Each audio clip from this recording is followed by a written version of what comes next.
welcome to my channel. My name is Jenna and I'm Empress of Horror.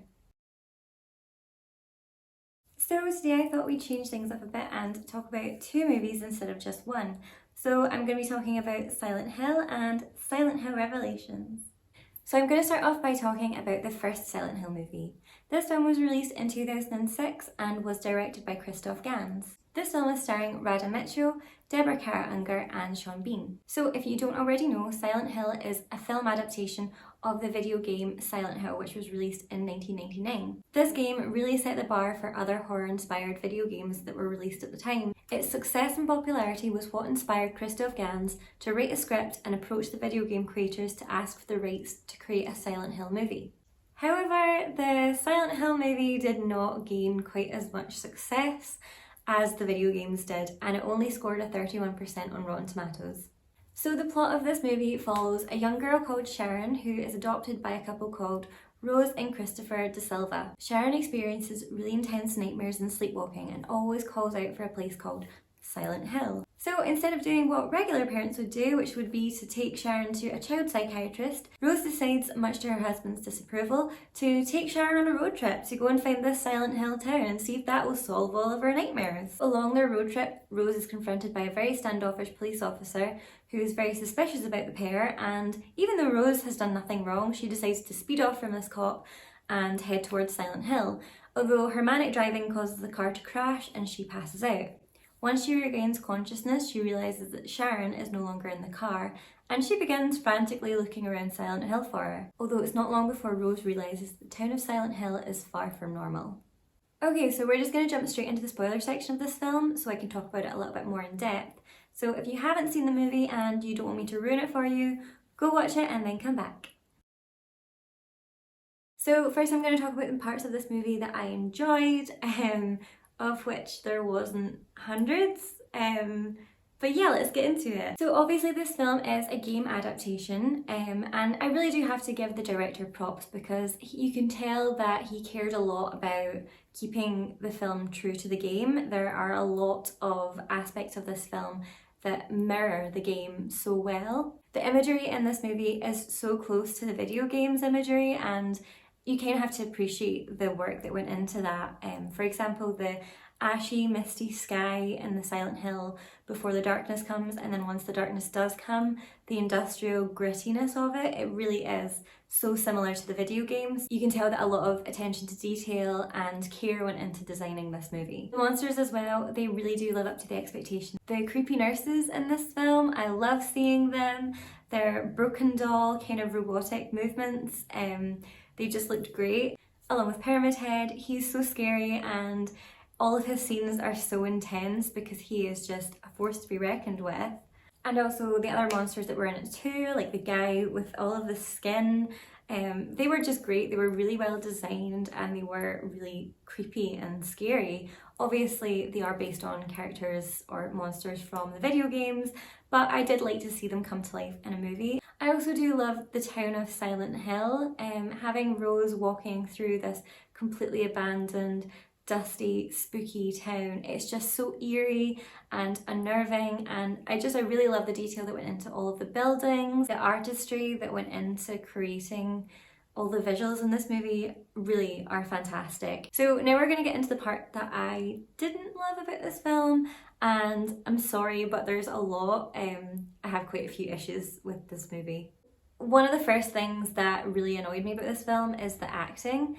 I mean, Sean Bean is in this movie. Sean Bean has been in so many other films and he is a fantastic actor. We know that. We know he's great.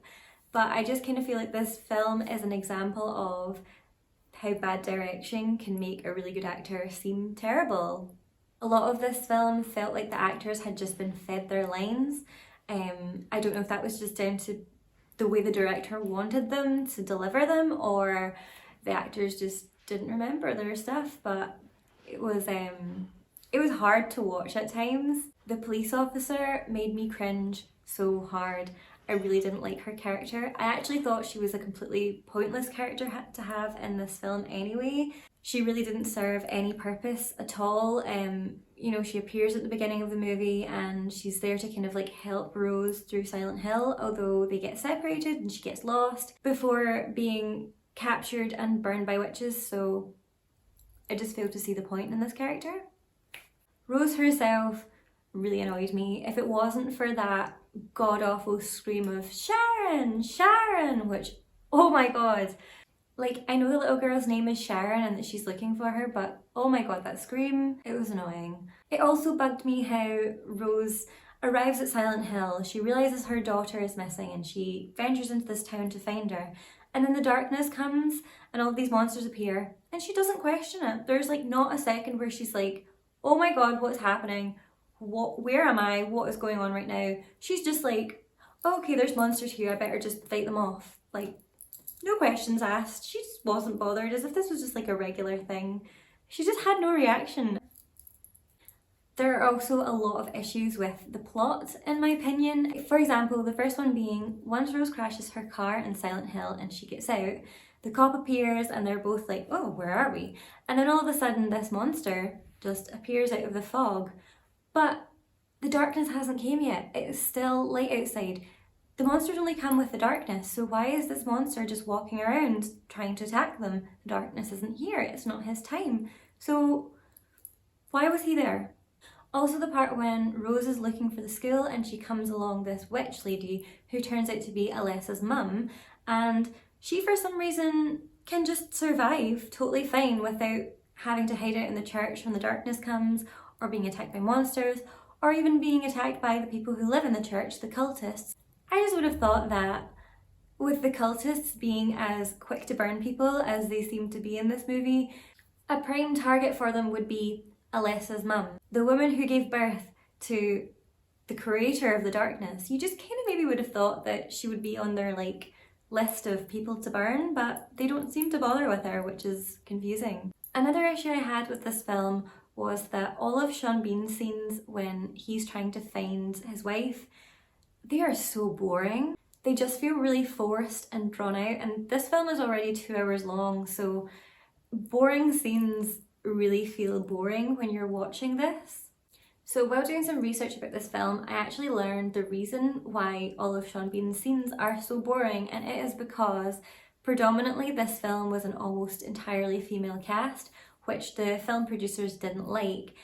Sean Bean was only supposed to be featured in this film at the very beginning and at the very end, and the producers wanted more of a male presence, so the scriptwriters had to write in a storyline for him looking for his wife in the town of Silent Hill in a parallel world from them, and that's why it's so boring, is because it wasn't supposed to be there, and it does feel really forced because it was forced. So looking at this movie as a game adaptation, I think it's okay, it's decent.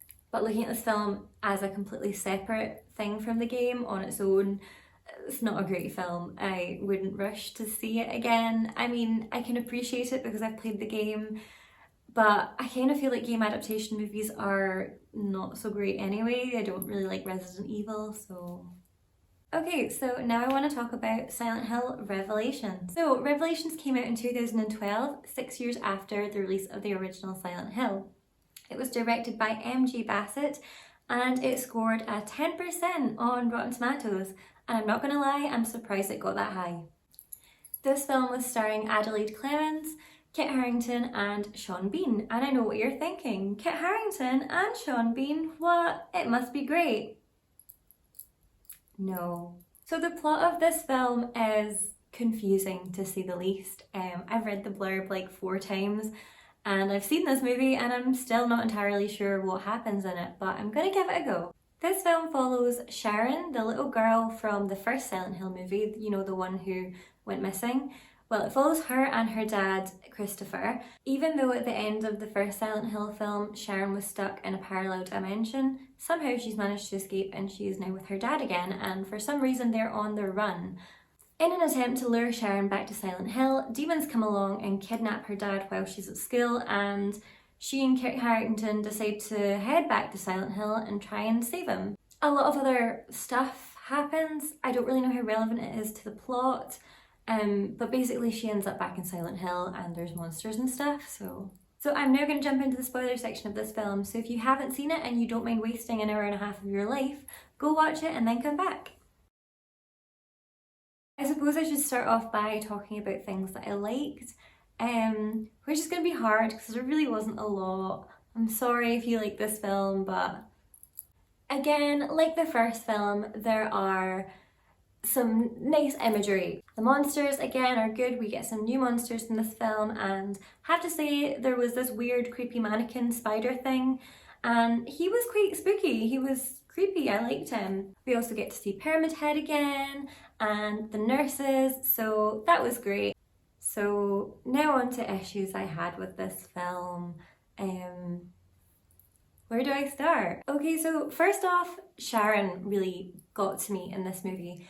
I didn't actually realise that it was supposed to be Sharon in the beginning of this film because she looks exactly like the mum from the original film. She has short, choppy blonde hair, and they literally look like they were supposed to be. I thought the mum had just been recast, but then you learn that it's Sharon, which I just was really confused by. And I'm not saying that people can't change their hair when they grow older, because obviously you do that, but Sharon in the first film had long black hair with a fringe, and I'm not saying they had to keep her the exact same, but they could have maybe just kept the dark hair so that it was a bit clear that that was who she was, because it wasn't until she was in high school that I was like, why is the mum in high school? And I realised, oh, it's actually Sharon. The performance we got from Adeline Clemens, who played Sharon, I mean, I don't really know her from anything else, so maybe she's a good actress in other things, but oh, it wasn't good.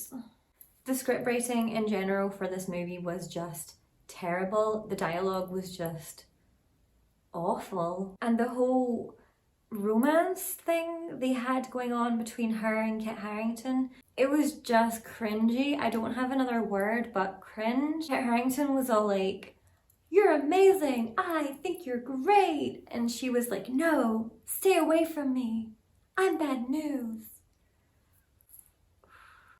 Which brings me to Kit Harington, who we all know from Game of Thrones. We know he's a good actor. We've seen him for, what was that, 8 seasons, and he's good. He can act, but not in this film.